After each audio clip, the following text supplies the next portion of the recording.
ഇപ്രാവശ്യം നമ്മൾ റൂഫ് ചെയ്യാൻ പോകുന്നത് ഈ കാണുന്ന വീട് കണ്ട. വീട് എന്ന് പറഞ്ഞാൽ ഇത് കടയും വീടുമായിട്ടിരുന്ന ഒരു പഴയ ബിൽഡിംഗ് ആണ്.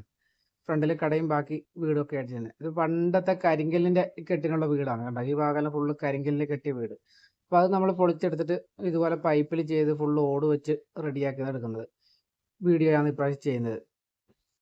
ഇതിൻ്റെ അകത്ത് ഫുൾ വർക്ക് ചെയ്യുന്നുണ്ട്. ഓട് ഇറക്കി പൊളിച്ചിറക്കിയിട്ട് ഓടിൻ്റെ മൂലയോടെ നല്ല സിമെൻ്റ് എല്ലാം വെച്ചിട്ട് ഫുൾ എല്ലാത്തിൻ്റെയും എല്ലാ വർക്കും നമ്മൾ ചെയ്യുന്നുണ്ട്. അപ്പോൾ അതിൻ്റെ ഫുൾ ഡീറ്റെയിൽസും കാര്യങ്ങളും അതിൻ്റെ ചിലവ് എത്ര അങ്ങനെയുള്ള കാര്യങ്ങളെല്ലാം ഉൾപ്പെടുത്തിയിട്ടുള്ളൊരു വീഡിയോ ആണിത്. അതെങ്ങനെ ചെയ്യുന്നതും എല്ലാം ബൈ സ്റ്റെപ്പായിട്ട് നമ്മൾ പറഞ്ഞിട്ട് പോകുന്ന വീഡിയോ ആണ് അതിൻ്റെ അകത്ത് ഉൾപ്പെടുത്തിയിട്ടുള്ളത്. ഇതിവരങ്ങനെ താമസമൊന്നുമില്ല. അത്യാവശ്യം സാധനങ്ങൾ എടുത്തു വെക്കാനും പിന്നെ പഴയ വീട് പൊളിച്ച് കളയണ്ടല്ലോ എന്നെല്ലാം വിചാരിച്ചിട്ട് ചെയ്തിരിക്കുന്ന ഒരു സംഭവമാണ്. അപ്പം ഇതിൻ്റെ ഫ്രണ്ട് ഭാഗം കഴിഞ്ഞിട്ട് ഇത് ബേക്ക് ഭാഗമാണ്. ബേക്ക് ഭാഗത്തോട്ട് നല്ല ലെങ്ത് ഉണ്ട്. അതായത് മെയിൻ കോടി കഴിഞ്ഞിട്ട് ബേക്കിലോട്ട് ഒരു ചാർത്ത് പോലെ എന്ന് പറഞ്ഞു കഴിഞ്ഞാൽ അങ്ങനെ അതിൻ്റെ റൂമിൻ്റെ പഴയ കുറച്ച് താന്ന ഭാഗമാണ് റൂം. അങ്ങനെ ഒരു സെറ്റപ്പ് ഇപ്പോഴത്തെയാണ്. അതായത് മുകളിലും താഴെയായിട്ട് വരുന്ന ഒരു വീട് പോലെയില്ല, ഇപ്പം 2 നിലയൊക്കെ പണിയുന്ന പോലെ. അതുപോലെ കുറച്ച് താത്തിയിട്ട് പിന്നെ അടുക്കള ഭാഗമൊക്കെ കുറച്ച് താന്നിരിക്കുന്ന വീടാണ്. അപ്പോൾ അങ്ങനെ ചെയ്തെടുത്തിട്ടുള്ള ഒരു വീടാണിത്. അപ്പോൾ ആദ്യം നമ്മൾ പതിവ് പോലെ മൊത്തം ഓടെല്ലാം പൊളിച്ചിറക്കലാണ് ആദ്യത്തെ പരിപാടി. അപ്പം പുറകുവശം ഫ്രണ്ട് വശത്തെല്ലാം പൊളിക്കാൻ സുഖമാണെന്ന് പറഞ്ഞാൽ ചെയ്തിട്ടില്ല. ആ ഒരു പുളി കണ്ട, പുളിയുടെ ചപ്പ് കൊണ്ടിട്ട് മൊത്തം കുളമായി കിടക്കുമായിരുന്നു. പിന്നെ ഫ്രണ്ട് വശത്തെ ഓടെല്ലാം കുറേ ഇറക്കാം. പിന്നെ മേലെ കുറച്ച് മച്ചുണ്ട്, അതുകൊണ്ട് ആടെയെല്ലാം നിൽക്കാൻ എളുപ്പമുണ്ട്. പിന്നെ ഈ ഭാഗത്ത് ബാക്ക് സൈഡ് വരുമ്പോൾ കുറച്ച് ഉയരം കൂടുതലുണ്ട്. കാരണം ഞാൻ പറഞ്ഞില്ലേ പിന്നെ താഴ്ന്ന ഭാഗമാണെന്ന്, അതുകൊണ്ട് നല്ല ഹൈറ്റ് വരുന്നുണ്ട്. അവിടെ അവിടുത്തെ പിന്നെ ഡോറിൻ്റെ ഹൈറ്റ് എല്ലാം കണ്ട അത്രയും താഴെയല്ല ഡോറ്. അപ്പോൾ അവിടുന്ന് അത്രയും ഹൈറ്റ് പൊങ്ങിയിട്ടുള്ള ഭാഗത്താണ്. അപ്പോൾ ഇറക്കണമെങ്കിൽ എല്ലാം പണിയാണ്. ഇറക്കലല്ല, ഇറക്കി കയറ്റുകയെല്ലാം ചെയ്യണ്ടല്ലോ. അപ്പോൾ അതുപോലെ തന്നെ ഇതിന് ചെയ്തിരിക്കുന്ന ഇവരൊരു മണ്ടത്തരം കൂടി കാണിച്ചിട്ടുണ്ടായിരുന്നു. ഇതിന് വാർപ്പിൻ്റെ കമ്പിയാണ് അടിച്ചിട്ടുണ്ടായത്. ഇത് കണ്ടോ, ഫുള്ള് വാർപ്പ് കമ്പി ഒരു 2 വർഷം മുന്നേ അടിച്ചിട്ടുണ്ടായിരുന്നു.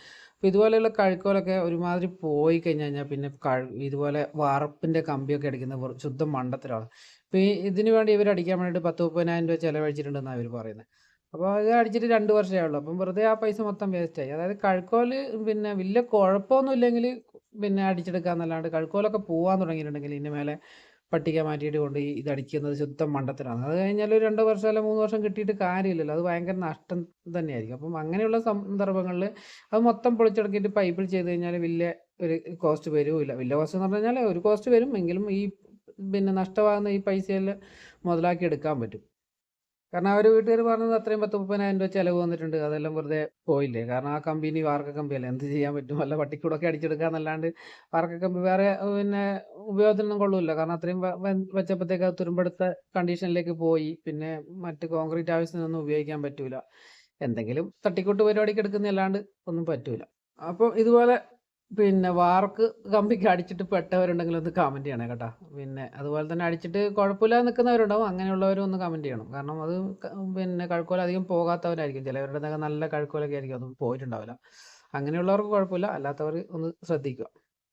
അപ്പോൾ പൊളിച്ചിറക്കിയിട്ട് നമ്മൾ മെയിൻ പരിപാടിയെല്ലാം തുടങ്ങിയിട്ടുണ്ട്. പിന്നെ മെയിൻ കോടിയൊക്കെ ചെറിയതാണ്. പിന്നെ മെയിനായിട്ടുള്ള ലൈനിൽ എന്ന് പറഞ്ഞു കഴിഞ്ഞാൽ ആകെ 8 ലൈൻ ഓടേ വരുന്നുള്ളൂ. 8 അല്ല 9 ലൈൻ ഓടേ വരുന്നുള്ളൂ. ബാക്കി ചാർത്ത് പോലെ ഇങ്ങനെ താഴോട്ട് കിടക്കുമായിരുന്നു. കാരണം ബാക്ക് സൈഡിലോട്ട് ഇതുണ്ടല്ലോ ഇങ്ങനെ നീണ്ട് കിടക്കുന്നു. അപ്പം അങ്ങനെയാണ്. അപ്പം അത് നീട്ടി വിട്ടിട്ട് അവിടെ ഒരു ഉത്തരം വെച്ചു, അടിയിലൊരു എക്സ്ട്രാ ഉത്തരം കൂടി വെച്ചിട്ടാണ് നമ്മൾ ചെയ്തെടുക്കുന്നത്. പിന്നെ ആടെ മച്ച് പോലെയുള്ളൊരു സ്ഥലം കിട്ടിയിട്ടുണ്ട്. ഇത് കണ്ടോ, അപ്പം ആടെ നിന്നിട്ട് പിന്നെ ഓടെല്ലാം കുറേ നമ്മൾ അവിടെ ഇറക്കി വെച്ചിട്ടുണ്ട്. അതേ കാരണം ഒരു പരിധിയിൽ കൂടുതൽ അവിടെ ഇറക്കി വെക്കാൻ പറ്റില്ല. കാരണം മച്ച് പണ്ടത്തെ അല്ലേ, അപ്പം ഇടിഞ്ഞ് പൊളിഞ്ഞ് താഴെ വീഴാനുള്ള സാധ്യതകളൊക്കെ ഉണ്ട്. കുറച്ചെല്ലാം അവിടെ വെച്ചിട്ടുണ്ട്, ബാക്കിയെല്ലാം താഴെ തന്നെ നമ്മൾ ഇറക്കി വിടുമായിരുന്നു. അപ്പം മച്ചിനൊരു ചെറിയ വാതിലൊക്കെ ഉണ്ട്, അതിലേക്കൂടെ ഇറക്കി പോകാനുള്ള സ്പേസ് ഒക്കെ ഉണ്ട്. പിന്നെ ഫ്രണ്ടിലോട്ടും പിന്നെ ഇത് ബാക്ക് സൈഡിൽ ഇതുണ്ടോ, ഇതാണ് ബാക്ക് സൈഡിൻ്റെ ഉള്ളിൽ. കാരണം നല്ല ഹൈറ്റ് വരുന്നുണ്ട് ആ ഭാഗത്ത്. പിന്നെ പഴയ അടുക്കളയും കാര്യങ്ങളൊക്കെ ഉള്ള ഒരു വീട്. അപ്പം നമ്മുടെ പണി ഗംഭീരമായിട്ട് നടന്നുകൊണ്ടിരിക്കുകയാണ്. നല്ല ചുട്ട പൊള്ളുന്ന വെയിലാണ്. എല്ലാവരും രാവിലെ 6-6:30 ആകുമ്പോഴത്തേക്കും പണി തുടങ്ങിയിന്. കാരണം ഉച്ചയാകുമ്പോഴത്തേക്കും തന്നെ നല്ല മടുപ്പാവും. കാരണം നല്ല വെയിലാണ്. കാണുമ്പോൾ നല്ല രസമുണ്ട്, പക്ഷേ വെയിലാണ് മെയിൻ. പിന്നെ ഫ്രണ്ടിലോട്ടും അതേപോലെ ഒരു ചാർത്തിൻ്റെ ഒരു ഷേപ്പ് വരും. കാരണം ഒറ്റ ചെരുവിൽ നമുക്ക് കിട്ടൂല എന്ന് വെച്ചാൽ നേരത്തെ അങ്ങനെ തന്നെ ഉണ്ടായിന്. നമ്മൾ ഇപ്രാവശ്യം അങ്ങനെ തന്നെ ചെയ്യുന്നത്. അപ്പോൾ ഒറ്റ ചെരുവിൽ കിട്ടാത്തതുകൊണ്ട് ചെറിയൊരു ഒടിവ് അവിടെ കൊടുക്കും. പുറകുവശത്തോട്ട് പിന്നെ കുഴപ്പമില്ല, നേരെ ഒറ്റ ഒടിവ് ചായവിൽ തന്നെ കിട്ടുന്നുണ്ട്. അത് പണ്ട് അങ്ങനെ തന്നെ ചെയ്തിട്ടുണ്ടായിരുന്നു. അപ്പോൾ അതേ രീതിയിൽ തന്നെ നമ്മൾ ചെയ്തെടുക്കുകയത്. പിന്നെ ചില സ്ഥലത്തെല്ലാം ചെല്ലുമ്പോൾ എന്ന് പറഞ്ഞാൽ ഈ തടിയുടെ ഹൈറ്റ് ഉണ്ടല്ലോ, തടിയുടെ എന്ന് പറഞ്ഞാൽ 5 ഇഞ്ച് 6 ഇഞ്ചൊക്കെ ഉള്ള ഉത്തരങ്ങളൊക്കെ വെച്ചിട്ടുണ്ടാവും. ആ ഹൈറ്റ് നമ്മുടെ ഉത്തരം വെക്കുമ്പോൾ ഒരു 3 ഇഞ്ച് 4 ഇഞ്ചിൻ്റെ ഉത്തരമല്ലേ വരുള്ളൂ. ആ ഒരു ഹൈറ്റ് വ്യത്യാസം ഉണ്ടാവും. അപ്പം ചിലവരത് പിന്നെ പറയും അത്രയും കുറഞ്ഞു പോയി താന്നു പോയി എന്നൊക്കെ. അപ്പോൾ അത് നമ്മൾ അത്രേ ചെയ്യുള്ളൂ. കാരണം അല്ലേ അതിലും കൂട്ടി ചെയ്യുമ്പോഴത്തേക്കും ഭയങ്കര ഹെവി ആവൂലേ. ഇപ്പം നമ്മുടെ ഏകദേശം കഴുക്കോലിൻ്റെ വർക്കെല്ലാം ഏകദേശം കംപ്ലീറ്റ് ആയിക്കൊണ്ടിരിക്കുകയാണ്. ഇനി മെയിനായിട്ടുള്ളത് പട്ടിക അടിയാണ്. പട്ടിക അടിക്കലെന്ന് പറഞ്ഞു കഴിഞ്ഞാൽ അളവ് വെച്ച് കഴിഞ്ഞാൽ തോത് വെച്ച് കഴിഞ്ഞാൽ പെട്ട അടിക്കാം. അതാണ് പിന്നെ പട്ടികയുടെ എളുപ്പ പരിപാടി. മെയിനായിട്ട് ശ്രദ്ധിക്കേണ്ടതെന്ന് പറഞ്ഞാൽ കോടി വെക്കുമ്പോഴാണ്. കോടി വെക്കുമ്പോൾ അളവ് കറക്റ്റാണെങ്കിൽ പിന്നെ പറ്റി കഴുക്കോലെല്ലാം കറക്റ്റ് അളവായിരിക്കും. അങ്ങനെ വെച്ചില്ലെങ്കിൽ അത് അതിൽ കണപ്പൊക്കെ അത് ചില വീടെല്ലാം വരുമ്പോൾ പഴയ വീടൊക്കെ ആകുമ്പോൾ കണപ്പൊന്നും കിട്ടില്ല. അങ്ങനെയെല്ലാം വരുമ്പോൾ ചെറിയ വ്യത്യാസങ്ങൾ വന്നു കഴിഞ്ഞാൽ പണി കിട്ടും. അല്ലാതെ പരമാവധി നമ്മൾ ഭിത്തിൻ്റെ മേലെ ഉത്തരം വെക്കുമ്പോൾ കണപ്പാക്കി വെക്കാൻ പറ്റുന്ന മാക്സിമം വെക്കും. ചില സ്ഥലത്തൊന്നും വെക്കാൻ പറ്റില്ല, ഭയങ്കര വ്യത്യാസമൊക്കെ ആയിരിക്കും. ചെറിയ വ്യത്യാസമൊക്കെ നമുക്ക് അഡ്ജസ്റ്റ് ചെയ്യാൻ പറ്റുന്നുള്ളൂ, അതൊക്കെ ചെയ്തെടുക്കും. അങ്ങനെ വെച്ച് കഴിഞ്ഞാൽ തന്നെ പറ്റി കഴുക്കോല് എല്ലാം 8 പീസ് 4 മൂലയ്ക്കോട്ടും 8 പീസ് ഒരേ അളവിൽ മുറിക്കാം. അല്ലെങ്കിൽ ചിലപ്പോൾ വ്യത്യാസം ഉണ്ടാവും.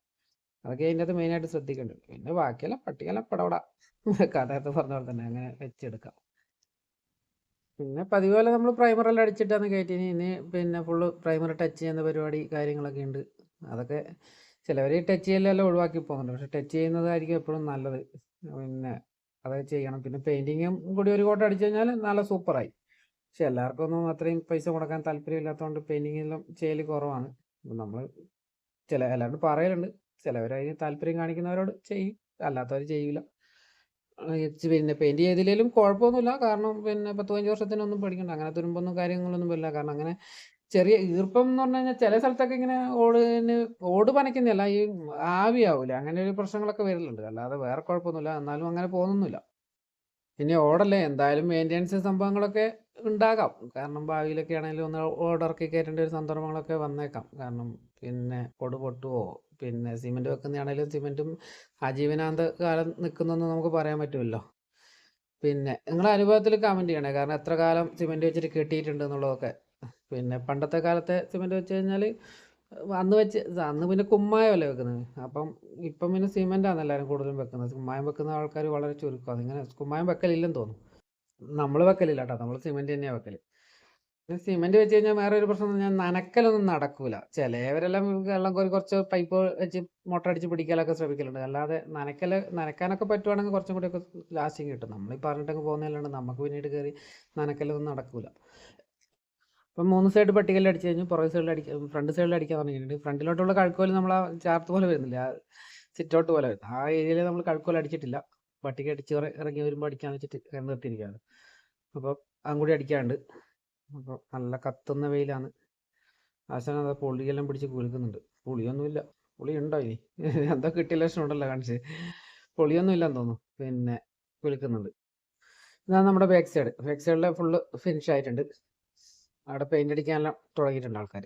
പിന്നെ ഫ്രണ്ടിൽ പിന്നെ പട്ടി അടിക്കുന്ന സമയത്തേക്ക് ബാക്ക് ടച്ചപ്പും കാര്യങ്ങളൊക്കെ നടന്നിട്ടുണ്ട്. കാരണം പട്ടി എടുത്ത് കൊടുക്കാൻ ഒരാൾ താല് നിന്നാൽ മതിയല്ലോ. അപ്പോൾ ബാക്കി അതിൻ്റെ കൂടെ എല്ലാം നടക്കുന്നുണ്ട്. കാരണം ഫുള്ള് ഫിനിഷാക്കിയിട്ട് പരമാവധി സ്പീഡിൽ തന്നെ ചെയ്ത് കൊണ്ട് ഒരു വർക്കാണ്. അതിൻ്റെ എല്ലാം പരിപാടി കഴിഞ്ഞോടെ തന്നെ നമ്മൾ ഓട് നിരത്താൻ തുടങ്ങിയിട്ടുണ്ടായിരുന്നു. പിന്നെ ഓട് ഇത് തന്നെ പഴയ വീട് പൊളിച്ച് കഴിയുമ്പോഴത്തേക്ക് എങ്ങനെയും മിനിമം ഒരു 10-150 ഓട് എന്തായാലും എക്സ്ട്രാ വേണ്ടി വരും. കാരണം ഈ മൂലയുടെ സൈഡിൽ വെച്ചിരിക്കുന്ന ഓടെല്ലാം കട്ട് ചെയ്യുമ്പോൾ പിന്നെ പഴയതൊന്നും അത്രത്തോളം കിട്ടുന്നില്ല. പഴയത് ഈ വാക്കത്തേക്ക് തല്ലിപ്പൊട്ടിച്ചതും എല്ലാം ചുറ്റിയൊക്കെ അടിച്ചു പൊടിച്ചൊക്കെ ആയിരിക്കും വെച്ചിട്ടുണ്ടാവും. ഇപ്പം നമ്മൾ കട്ടറിന് കട്ട് ചെയ്യുന്നതുകൊണ്ട് നല്ല വൃത്തിക്ക് കട്ട് ചെയ്യും. ഇപ്പം അത്യാവശ്യം ഓട് വേണ്ടി വരും. പിന്നെ പഴയ ഓട് ഇറക്കി കഴിയുമ്പോഴത്തേക്കും ഫുൾ ഓട് എന്തായാലും കിട്ടൂല. കുറേ കമ്പനി വ്യത്യാസമാകുമ്പോൾ നമ്മൾ കുറേ മാറ്റി വെക്കും. പിന്നെ എന്തെങ്കിലും പൊളവ് പൊട്ടി ക്രാക്കൊക്കെ ഉണ്ടായ ഓടുകളുണ്ടാവും, അതൊക്കെ ഒഴിവാക്കും. കാരണം അല്ലെങ്കിൽ ബുദ്ധിമുട്ടാണ്. കാരണം പിന്നീട് ലീക്കായിട്ട് പിന്നീടും ഇതിൻ്റെ പുറകെ നടക്കൽ ഭയങ്കര ബുദ്ധിമുട്ടല്ലേ. അപ്പോൾ ഇതുപോലെ പണിയെടുക്കുന്നവരൊന്ന് ശ്രദ്ധിക്കുക. അങ്ങനെയൊക്കെ വരുമ്പം പിന്നെ ഓടുകൾ പരമാവധി പുതിയത് വേണമെങ്കിൽ വാങ്ങിക്കൊടുക്കുക. അല്ലാതെ ഉള്ളത് തന്നെ ഒപ്പിക്കാതിരിക്കാൻ പരമാവധി ശ്രമിക്കുക. ഒപ്പിച്ച് കഴിയുമ്പോഴത്തേക്കും വീട്ടുകാർ എല്ലായിടത്തും ചെല്ലുമ്പോൾ തന്നെ അത് വെച്ച് എങ്ങനെയെങ്കിലും ഇടുന്നത്. പക്ഷേ ഇട്ട് കഴിഞ്ഞിട്ട് ഒരു മഴ വരുമ്പോഴത്തേക്കും ലീക്ക് ആകുമ്പോഴത്തേക്കും ആളുകൾക്ക് ഭയങ്കര ബുദ്ധിമുട്ടാണ്. അപ്പോൾ അതൊന്ന് എല്ലാവരും ഒന്ന് ശ്രദ്ധിക്കുക കേട്ടോ. ഓട് നിരത്തിയെല്ലാം കഴിഞ്ഞ് കഴിഞ്ഞപ്പോൾ ഇനി നമ്മൾ മൂല വെക്കേണ്ട പരിപാടിയിലേക്ക് പോവുക. മൂലയോട് വെക്കുമ്പോൾ മെയിനായിട്ട് നമ്മൾ ആദ്യം തന്നെ ഇത് കണ്ടല്ലോ, മൂലയുടെ സൈഡ്, അതായത് അടിമൂല വെക്കാൻ വേണ്ടിയിട്ട് നമ്മളിത് പിന്നെ മൂലയോടിൻ്റെ കട്ട് ചെയ്തിട്ട് സിമെൻറ്റ് ചെയ്ത് വെക്കുവാണ്.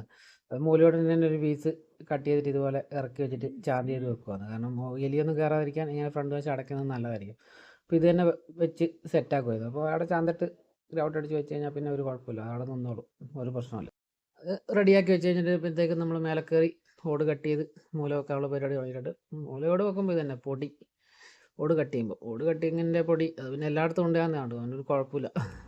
അയൽവക്കത്ത് തൊട്ടടുത്ത് വീടൊക്കെ ഉണ്ടാകുമ്പോൾ ഭയങ്കര ബുദ്ധിമുട്ടാണ്. കാരണം അവർക്കൊരു ശല്യമായിട്ട് തോന്നില്ല ഇങ്ങനെയുള്ള പൊടികളൊക്കെ. അതിപ്പോൾ വീട് പൊളിക്കുമ്പോൾ എങ്ങനെ ഇത് തന്നെ മുട്ടി വീടുണ്ടെങ്കിൽ ഭയങ്കര കഷ്ടപ്പാടായിരിക്കും. അവർക്കൊന്നും പറയാനും പറ്റില്ല. അങ്ങനെയുള്ള അല്ല ഇവരൊന്നും പറഞ്ഞത് അങ്ങനെയല്ല ഞാൻ പറഞ്ഞത്. അങ്ങനെയൊക്കെയുള്ള ബുദ്ധിമുട്ടുകളുണ്ട്. ഇപ്പോൾ ചില വീട്ടിലൊക്കെ ചെല്ലുമ്പം ചില സ്ഥലത്തൊക്കെ ചെല്ലുമ്പോൾ ഭയങ്കര പ്രശ്നമാക്കും അയൽവക്കംകാർ. അയ്യോ ഒച്ചയാകുന്നു, കറണ്ടിന് വോൾട്ടേജ് നഷ്ടപ്പെടുന്നു എന്നെല്ലാം പറഞ്ഞ് പ്രശ്നം ഉണ്ടാകുന്നുണ്ട്. അങ്ങനെയൊക്കെ അനുഭവമുള്ളവരൊന്ന് കമൻറ്റ് ചെയ്യട്ടോ. ചില സ്ഥലത്ത് പോകുമ്പോൾ ഇതേപോലെ പ്രശ്നം ഉണ്ടാകും. ഈ വോൾട്ടേജ് കുറഞ്ഞ ഏരിയയിലൊക്കെ നമ്മൾ പണിക്ക് പോയി കഴിയുമ്പോഴത്തേക്ക് അവർ പറയും അയ്യോ ഞങ്ങൾക്ക് ഇവിടെ ഫ്രിഡ്ജ് ഓൺ ആക്കാൻ പറ്റുന്നില്ല, പിന്നെ ലാപ്ടോപ്പ് കമ്പ്യൂട്ടർ ഓൺ ആക്കാൻ പറ്റുന്നില്ല എന്നുള്ള കംപ്ലൈൻ്റ് എല്ലാം വരലുണ്ട്. ഇപ്പം നമുക്കിപ്പോൾ ഒന്നും ചെയ്യാൻ പറ്റില്ല. നമുക്ക് പിന്നെ വോൾട്ടേജ് കുറഞ്ഞ് കഴിഞ്ഞാൽ നമ്മളെ കാര്യങ്ങളും നടക്കണ്ടേ. പരമാവധി മറ്റുള്ളവർക്ക് ബുദ്ധിമുട്ടാക്കാത്ത രീതിയിൽ നമ്മൾ ചെയ്യാൻ ശ്രമിക്കാറുണ്ട്. അപ്പം ഈ വർക്ക് നമ്മൾ ഏകദേശം ഫിനിഷിങ് സ്റ്റേജിലേക്ക് പോകുന്നത്. അപ്പോൾ ഇതിൻ്റെ മൊത്തത്തിൽ വരുന്ന ചിലവ് വന്നിരിക്കുന്നത് ഈ വർക്ക് ഫുൾ തീർക്കാൻ വേണ്ടി നമുക്ക് ചിലവ് വന്നിരിക്കുന്നത് 1,35,000 രൂപയാണ്. ഫുള്ള് ഓട് ഇറക്കി കയറ്റി ഓട് കഴുകിയിട്ട് കാര്യങ്ങളൊന്നുമില്ല. പിന്നെ പൈപ്പ് മെറ്റീരിയലെല്ലാം ഇറക്കി നമ്മൾ ലേബർ ഉൾപ്പെടെ ഉള്ള ചിലവാണ് നമ്മൾ പറയുന്നത്. ഒരു കോട്ട് പ്രൈമർ മാത്രം, പെയിൻ്റൊന്നും അടിച്ചിട്ടില്ല. അപ്പോൾ അതിൻ്റെ ചിലവ് അത്രയാണ് വന്നിട്ടുള്ളത്. അപ്പോൾ അതുപോലെ തന്നെ നമ്മളെ വീഡിയോ ഇഷ്ടമായി കഴിഞ്ഞാൽ ലൈക്ക് ചെയ്യണം, ഷെയർ ചെയ്യണം, സപ്പോർട്ട് ചെയ്യണം. അതുപോലെ തന്നെ നമ്മുടെ വർക്കിനെ കുറിച്ചുള്ള അഭിപ്രായങ്ങൾ നിങ്ങൾക്ക് കമൻറ്റായി രേഖപ്പെടുത്താം. അത് നെഗറ്റീവും പോസിറ്റീവും നമ്മുടെ പുതിയ പുതിയ അനുഭവങ്ങൾ ഉള്ളവർ കമൻറ്റ് ചെയ്യാം. ഇങ്ങനെയല്ല അങ്ങനെയാണെന്നുള്ളത് പറഞ്ഞു കഴിഞ്ഞാൽ നമ്മളത് അതിനനുസരിച്ച് തിരുത്താൻ ശ്രമിക്കാറുണ്ട്.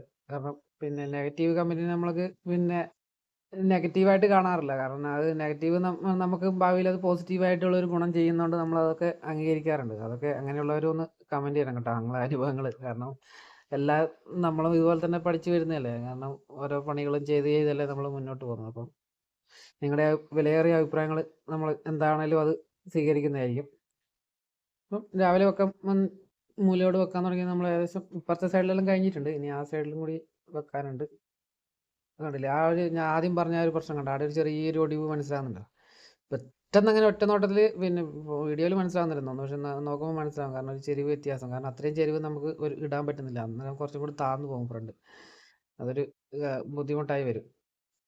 അത് ഒരേ ഹൈറ്റിലേക്ക് പൊക്കാനും പറ്റില്ല. അത് ഭയങ്കര ഹൈറ്റാണ്. അപ്പോൾ അത്രയും പൊക്കാനൊന്നും പറ്റില്ല. കാരണം പഴയ വീടല്ല, പുതിയ സംഭവമൊന്നും അല്ലല്ലോ. അപ്പോൾ നമ്മൾ പരമാവധി അഡ്ജസ്റ്റ് ചെയ്തിട്ടുണ്ട്. അപ്പോൾ നമ്മുടെ ഇന്നത്തെ വീഡിയോ ഇത്രയേ ഉള്ളൂ. പിന്നെ വീഡിയോ ഇഷ്ടമായെന്ന് കരുതുന്നു. അതുപോലെ തന്നെ നമ്മുടെ വർക്കിനെ കുറിച്ചുള്ള അഭിപ്രായവും വീഡിയോയെക്കുറിച്ചുള്ള അഭിപ്രായം നിങ്ങൾ കമൻറ്റായി രേഖപ്പെടുത്തണം. അപ്പം ഇതുപോലെയുള്ള വീടുകൾ പൊളിക്കാൻ പോയിട്ടുള്ള അനുഭവങ്ങളുള്ളവരൊന്ന് കമൻറ്റ് ചെയ്യണം കേട്ടോ. അതുപോലെ തന്നെ ഇതുപോലെയുള്ള ഒത്തിരി വർക്കിൻ്റെ വീഡിയോസൊക്കെ നമ്മൾ ചെയ്യാറുണ്ട്, മറ്റുള്ളവർക്ക് ഉപകാരപ്പെടുന്ന രീതിയിൽ. അങ്ങനെ നിങ്ങൾക്ക് ഉപകാരപ്പെടുന്നുണ്ടെങ്കിൽ ഒന്ന് കമൻറ്റ് ചെയ്യണം കേട്ടോ. പിന്നെ അതുപോലെ തന്നെ എന്തെങ്കിലും മാറ്റങ്ങൾ വരുത്താനുണ്ടെങ്കിൽ അതും കൂടി ഒന്ന് പറയാൻ ശ്രമിക്കുക. അപ്പോൾ ഇന്നത്തെ വീഡിയോ ഇത്രയേ ഉള്ളൂ. പുതിയ വീഡിയോ ആയിട്ട് നമ്മൾ ഉടനെ വരുന്നതായിരിക്കും. ഇപ്പോൾ നമ്മുടെ പഴയ വീഡിയോകളൊക്കെ ഒന്ന് കയറി കാണാൻ ശ്രമിക്കുമല്ലോ. നമ്മൾ ഓടിൻ്റെ സാധാ ഓട്, സെറാമിക് ഓട്, ഷീറ്റിൻ്റെ റൂഫിങ്, പിന്നെ വെൽഡിങ് വർക്കുകളെല്ലാം തന്നെ ഒട്ടുമിക്ക വർക്കുകളും നമ്മൾ ചെയ്യുന്നുണ്ട്.